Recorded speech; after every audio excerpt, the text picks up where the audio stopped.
¿Le cuesta doblar las rodillas y abrocharse un botón de la ropa? Esta mañana aprendemos a engrasar bien nuestras articulaciones. Cada día se usan millones de toallitas para la higiene más íntima en niños y mayores. ¿Es cierto que irritan la piel? Una dermatóloga nos lo aclara. Hoy es el Día Mundial del Huevo. La alergia a este alimento puede acabar muy pronto. ¿Y cuántos huevos se pueden tomar sin que suba el colesterol? Endulzamos el programa con el postre más tentador, la tarta. Vamos a disfrutarla con los ingredientes más saludables y sin miedo a engordar. Hoy en Saber Vivir.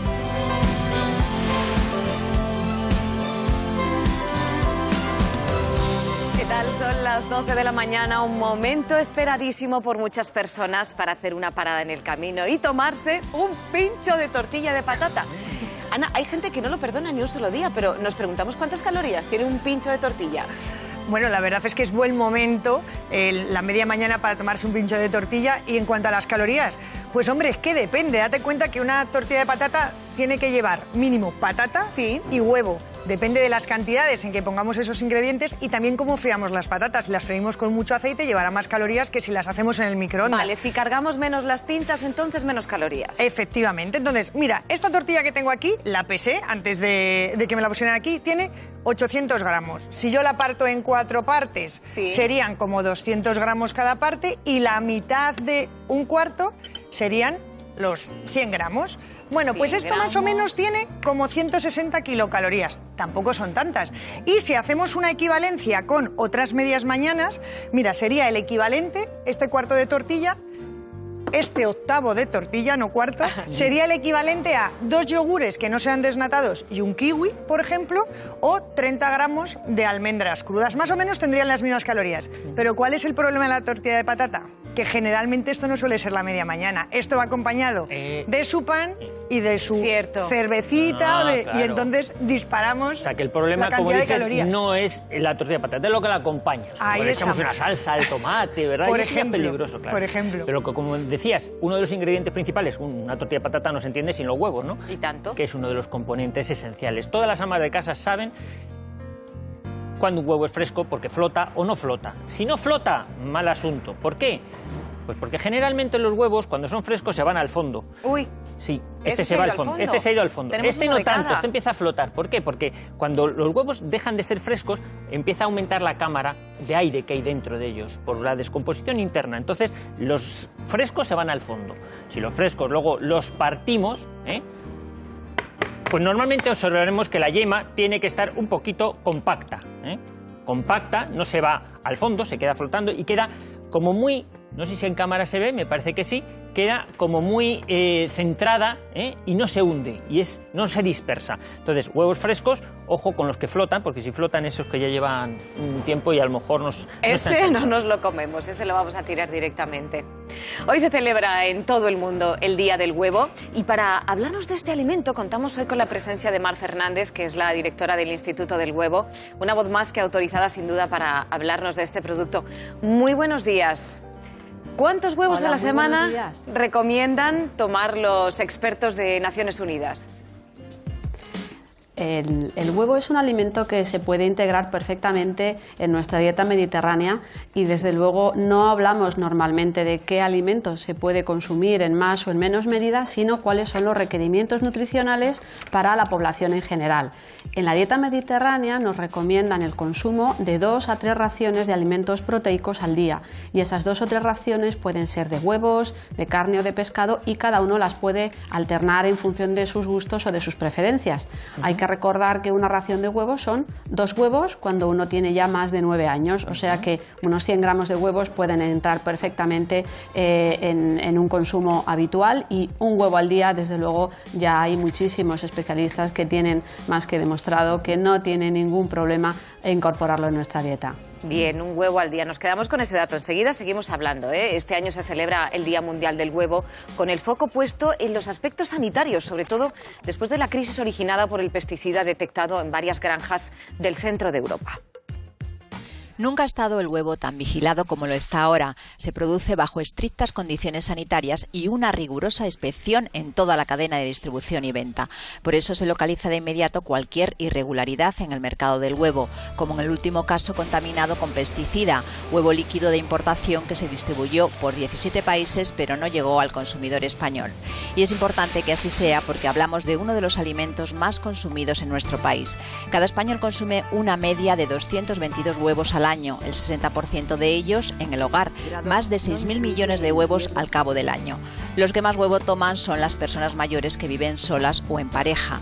Ecológicos, enriquecidos, de gallina campera, el consumidor tiene hoy una gran oferta de huevos a su disposición, pero sus preferencias están claras. Quieren huevos frescos, de buen tamaño y al mejor precio posible. Mar, los expertos tenéis una muy buena noticia para las familias con algún miembro, un niño o una niña alérgicos al huevo. ¿En qué se está trabajando? Lo cierto es que este año hemos recibido una noticia con especial alegría, y es que hay más de 30 especialistas españoles que han trabajado en 18 centros sanitarios para conseguir la desensibilización oral de los niños alérgicos al huevo. Esto es una noticia espectacular porque en torno al 1% de los niños españoles tienen alergia al huevo, y en este caso han trabajado en estos centros españoles para ir introduciendo el huevo paulatinamente en cantidades muy pequeñitas hasta que han conseguido que esos niños perdieran esa sensibilidad al huevo. Entre un 80 y un 90% de los pacientes tratados han conseguido ser tolerantes y poder incorporar el huevo a su alimentación de una manera normal. Esto mejora sustancialmente la calidad de vida no solamente de los niños, sino también de todo su entorno, de todas sus familias, que en el fondo tienen que estar pendientes continuamente de que el huevo hasta ahora no entrara en su alimentación y que incluso no entrara en contacto con el niño, con lo cual nos podemos felicitar, porque además son alergólogos españoles que han hecho una guía que se ha publicado y es la primera a nivel mundial que da las pautas para conseguir la eliminación, la curación de la alergia al huevo y a la leche, y se ha hecho en España. Esto da pie a que en un momento dado se pueda extender este tipo de terapia a otras alergias alimentarias que, como sabemos, son cada vez más comunes y cada vez nos preocupan Oye, más. Mar, una cosa que nos preocupa principalmente a los gastroenterólogos, estás hablando de las alergias, pero es el tema del colesterol. Parece ser que la gran parte del colesterol del huevo está en la yema, no en la clara. Y hablabas del consumo diario o semanal. ¿Por qué el tema del colesterol no hay que tener tanto mito con el tema de decir, es que me como mucho huevo y me sube el colesterol? ¿Qué hay de cómo se digiere el colesterol que está dentro de los huevos? Lo curioso es que cuando hablamos del huevo estamos hablando de un alimento que tiene colesterol, pero que tiene muchísimos otros nutrientes, y por lo tanto no tenemos que olvidar que el huevo tiene una calidad nutricional elevadísima porque tiene muy poquitas calorías y muchos ingredientes que son necesarios y además de una forma muy biodisponible. El colesterol del huevo no es un problema y se ha demostrado hace mucho tiempo, a menos que alguien tenga una recomendación específica de no consumir un determinado nivel de colesterol porque tiene una patología determinada. Pero lo cierto es que hay hasta ahora muchísima gente sana que ha tomado la decisión de no consumir un número determinado de huevos pensando en que así prevenía el colesterol o tener más colesterol. Claro. Bueno, pues justamente es todo lo contrario. Cuando se han hecho investigaciones con un número de población tremendamente elevado, se ha visto que la gente que estaba consumiendo en torno a un huevo al día tenía los niveles de colesterol y los lípidos sanguíneos en unas condiciones mucho mejores que la gente que limitaba su consumo de huevos y que consumía en torno a un huevo o dos a la semana, lo cual quiere decir que el colesterol del huevo no es el único nutriente que nos está aportando, sino que además hay muchos otros componentes que tienen un efecto beneficioso en cuanto al riesgo cardiovascular, y luego vamos a ver también que tiene muchos otros efectos beneficiosos en otras partes y en otros componentes o en otras partes de nuestra salud. Pues son todo muy buenas noticias. Muchísimas gracias, Mar Fernández, por habernos atendido en este Día Mundial del Huevo. Muchas gracias a vosotros.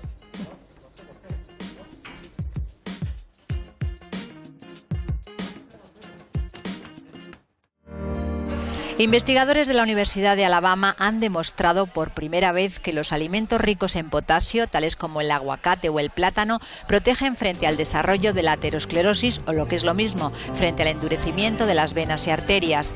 Aunque es un estudio realizado en animales de laboratorio, supone un avance para la prevención de las enfermedades del corazón, que representa un problema de salud muy importante. ya después de haberme... que los huevos cuando los cortan, bueno, claro, te manchas, ya sabes entonces, lo que dicen, ¿no? Quien cocina es quien se mancha. mancha. Se mancha, claro. Yo voy me a mancha un aprovechar. poquito con los huevos. Y mira, este gesto es muy frecuente, utilizar las toallitas, estas húmedas, las que hemos comentado. Yo no sé si esto de utilizar tantas toallitas puede ser o no peligroso. Hombre, llevar las manos sucias es malo, pero a lo mejor limpiarse demasiado con ellas, pues también puede ser peligroso. Bueno, hombre, la verdad es que ahora hay toallitas para todo, incluso para limpiar los muebles, pero no son el caso es, las tenemos para limpiarnos las manos, pero también hay muchas toallitas para limpiarnos las zonas íntimas. Y yo creo que el abuso de limpiarnos estas zonas más íntimas con las toallitas nos puede perjudicar. No lo digo yo, Ángeles nos explica exactamente por qué. Las toallitas húmedas están de moda, ya sea para limpiar la zona genital o como sustitutas del papel higiénico, son cómodas, limpian y huelen bien. Pero su abuso daña la piel de la zona íntima, ya que pueden tener componentes alergénicos como el alcohol y determinados aceites. Cuando se usa una toallita, la piel no se aclara después y se queda húmeda. Al cabo de un tiempo se puede desarrollar una irritación. Cuando se vaya al baño, los especialistas recomiendan limpiarse solo con agua, dejando el jabón para la ducha. Lo cierto es que tenemos muchas preguntas en torno al uso de estas toallitas higiénicas, así que hoy nos acompaña la doctora Paloma Borregón, es miembro de la Academia Española de Dermatología. Bienvenida, muchísimas gracias por estar aquí. Vamos a ver, ¿qué pasa si me limpio las manos con esto? Por la tarde otra vez. ¿El uso continuado de las toallitas es muy agresivo para nuestra piel? Pues ese es el problema, efectivamente están hechas para usos puntuales, para que cuando uno tiene una emergencia, uno está fuera de casa, pueda usar esas toallitas. El problema es cuando uno se acostumbra a usarlas por sistema, ya sean, hay toallitas para todo, ya lo ha comentado Ana, hay toallitas para la cara, hay toallitas para las zonas íntimas, hay toallitas para bebés. Entonces el problema es el usarlas una y otra vez. ¿Y dónde está el riesgo? ¿En la humedad, en los componentes que tiene la toallita? Pues mira, el riesgo sobre todo son dos cosas. Uno, la humedad, doctor. Y se va a dejar las manos impolutas luego.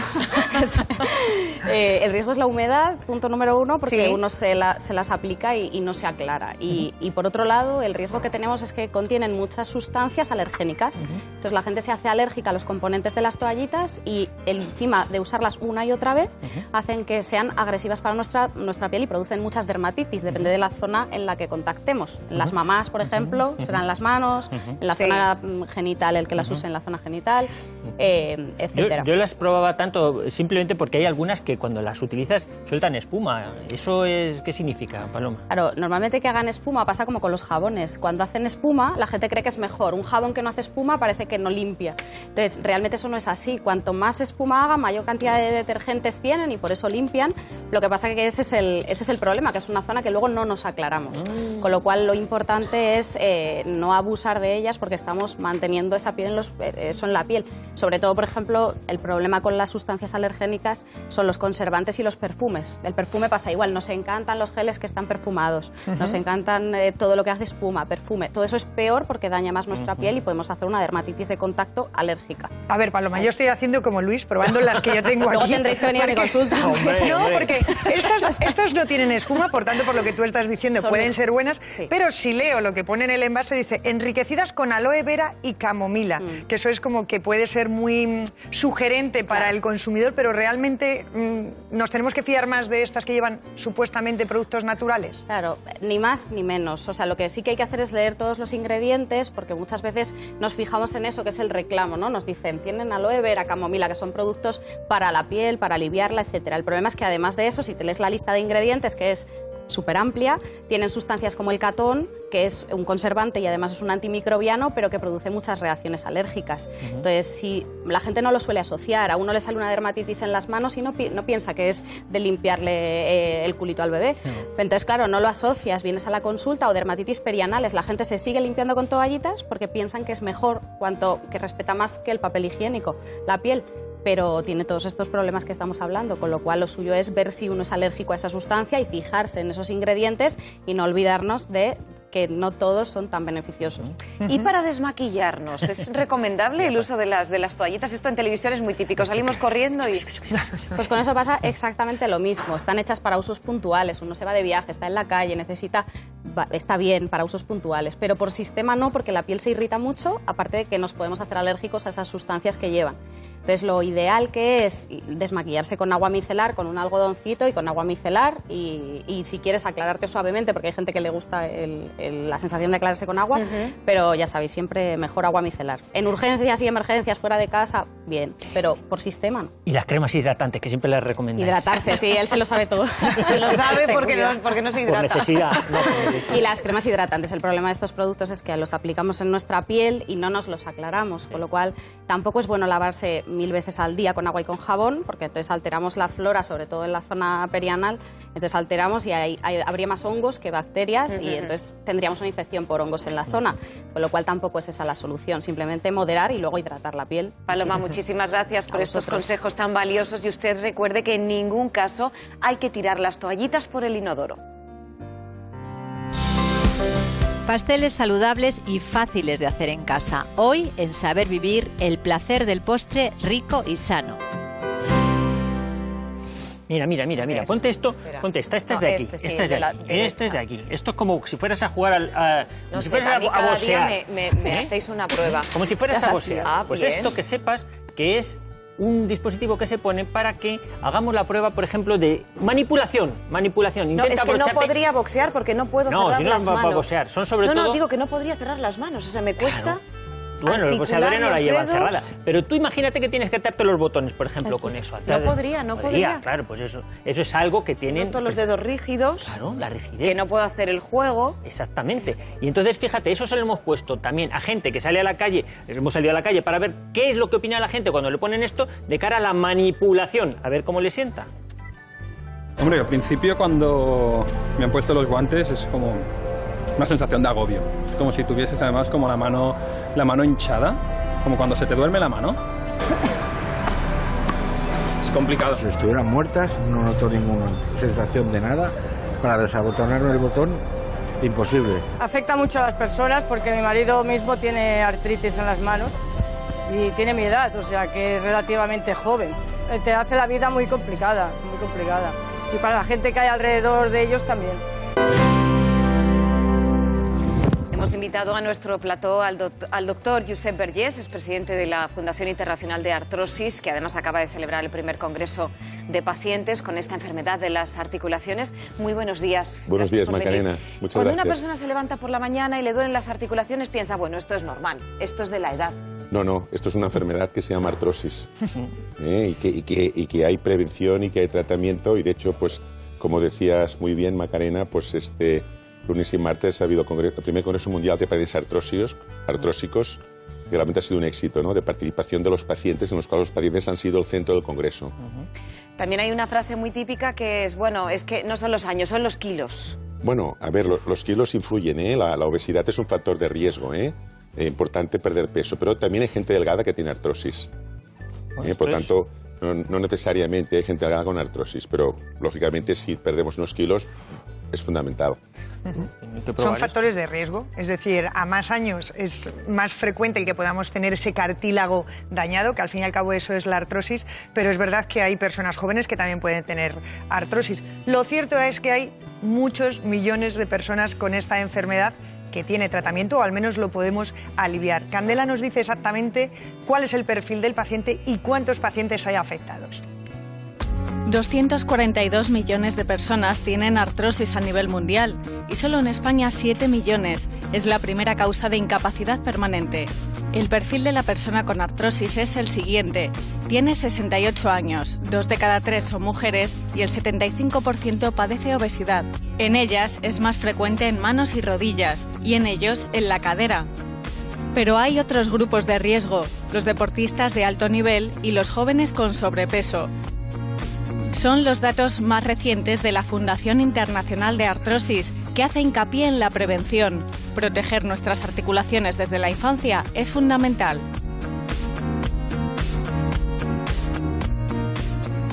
Doctor, algo muy humano también es cuando nos duele algo, pues tendemos la rodilla, la cadera, tendemos a no movernos, ¿no? A quedarnos quietos. ¿Es un error? ¿Hasta qué punto es importante el ejercicio físico? Es muy importante esto, Macarena. Cuando tenemos inflamación, lo que tenemos que hacer los médicos es rápidamente quitar esta inflamación, pero en el momento que la inflamación marcha, automáticamente tenemos que recomendar una actividad física. Entonces, en función de la edad, en función de otros parámetros, recomendamos una actividad física a otra. Sí. Yo creo que, de hecho, fíjate, lo estábamos viendo en imagen, creo que una de las cosas que más éxito ha tenido en este congreso ha sido precisamente la promoción de Tai Chi, que son movimientos así acompasados, pero de principio a fin, incluso la marcha nórdica, ¿no? El moverse deambulando con bastones. Lo que dices, un ejercicio adaptado a las limitaciones que cada paciente tiene. Exactamente, doctor Benito, tienes toda la razón. Hemos hecho en el Congreso participación de los pacientes en lo que ha sido todo Tai Chi y realmente ha sido espectacular y la gente lo ha pasado muy bien. Y la marcha nórdica también es muy interesante porque pues, lo que hace es descarga mucho las articulaciones, hace un movimiento mucho más sincrónico y favorece mucho más porque estás moviendo la musculatura. Por lo tanto, es un tema también muy interesante. Doctor, ¿en qué consiste la marcha nórdica? Porque a lo mejor hay alguien viéndonos en casa que se apunta, pero no sabe muy bien en qué La marcha nórdica es muy sencillo, básicamente consiste en coger dos bastones, normalmente lo puedes hacer en llano, y lo que hace es, tiene una cierta técnica, pero se puede aprender en 20 minutos, o sea, no es barato. Entonces, básicamente lo que hace es andar, entonces con los movimientos hacia adelante, de forma rítmica. Es como una elíptica sin elíptica. Exactamente. Se ve mucho en el campo, ¿no? Mucha gente que vemos paseando con estos bastones que sirve de apoyo. Exactamente. Y realmente la gente lo pasa muy bien, se pierden muchas calorías y funciona no solamente las articulaciones, sino la musculatura. Si miráramos la pirámide de la artrosis, igual que hay una pirámide de dieta mediterránea, si miráramos la pirámide de la artrosis, en la base de esa pirámide está el ejercicio y está la hidratación. Es muy importante hacer ejercicio y estar bien hidratados, pero en el segundo escalón está la vitamina C, porque ayuda a formar colágeno. Entonces yo tengo aquí alimentos que son ricos en vitamina C, que sabemos que es una de las vitaminas que el humano no puede sintetizar, por eso la tenemos que obtener del exterior, y lo ideal es tomarla de alimentos crudos, porque si la cocinamos o la manipulamos vamos a perder esa vitamina C. Y yo tengo aquí las fresas, que ahora estamos en temporada, las vemos en las fruterías, y tengo estos tallitos que son bimi. El bimi es un híbrido entre el brócoli y la col china, y la verdad es que se pueden comer crudos porque se digieren muy bien, tienen más vitaminas y nutrientes que, por ejemplo, el brócoli, y son muy buena fuente de vitamina C. Y en el tercer escalón, después de la vitamina C, están los omega 3. Por eso tenemos sardinas en lata, porque nos van a proporcionar ese omega 3, a ser posible en forma de DHA, y los expertos lo que recomiendan es que al menos tendríamos que tomar 1 gramo de omega 3 por día, y a su vez las sardinas tienen calcio, que también es bueno para los huesos, y tienen proteína, porque no solo tenemos que tener en cuenta el cartílago, sino la articulación en general con su hueso y con sus músculos. Por cierto, la doctora estaba desayunando un bimi, un ramito de estos esta mañana. Se puede comer crudo, yo doy fe.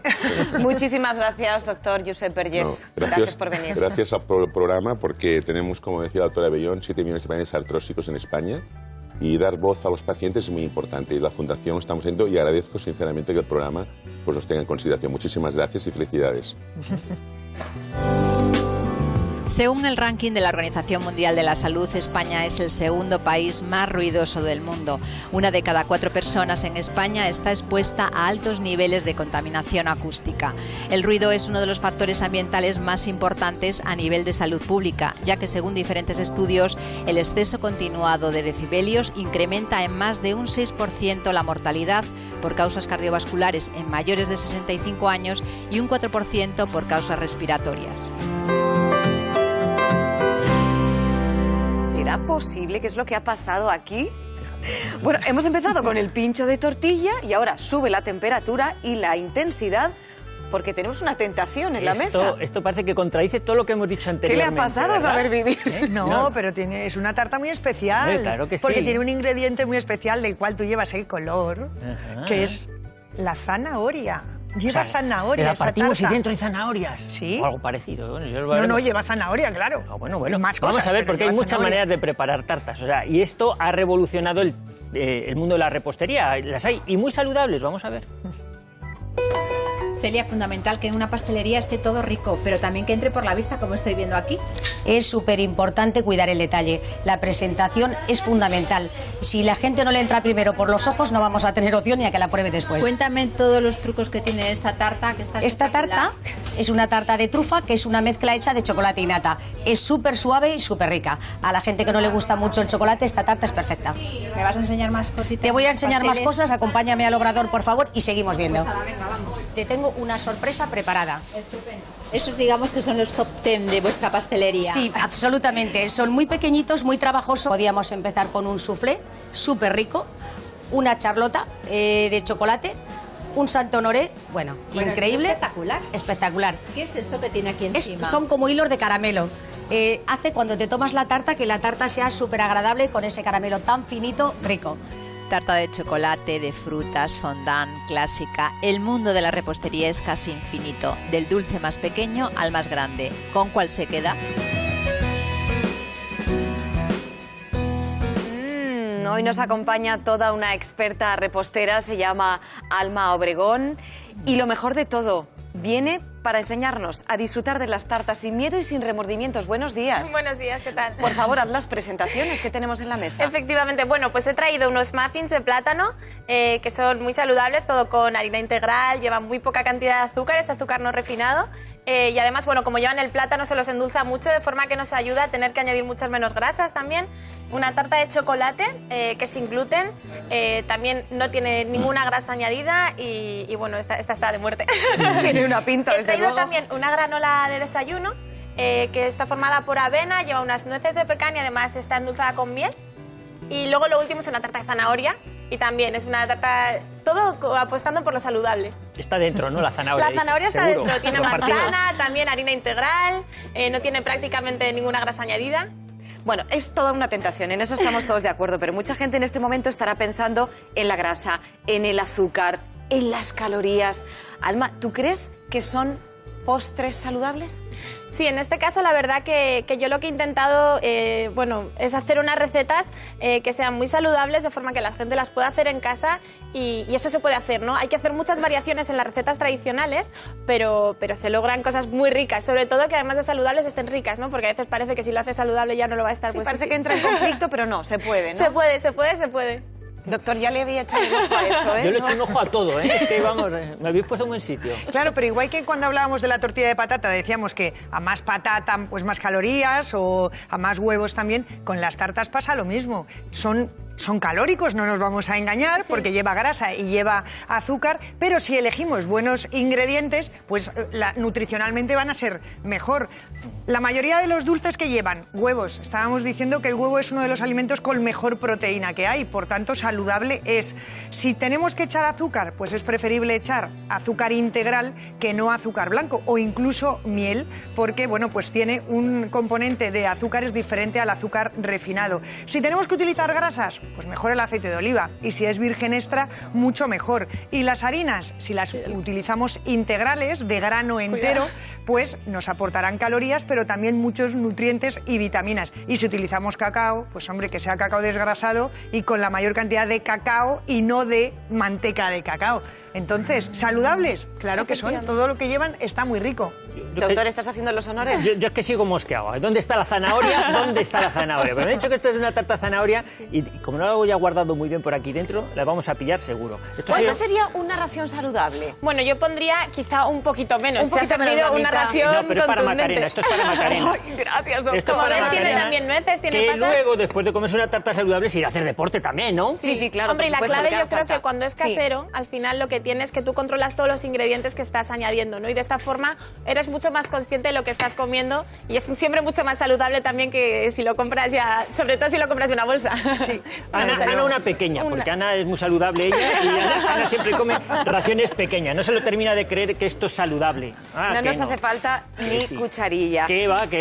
Esto bueno, va. aprovechamos el fin de semana disfrutando, ¿por qué no? Con tartas. Muchísimas gracias, Alma Obregón. Disfrutando de esta buena temperatura. A ver si viene el agua, que nos hace mucha falta, pero mientras tanto disfrutamos del buen tiempo, ¿verdad? Sin lugar a dudas.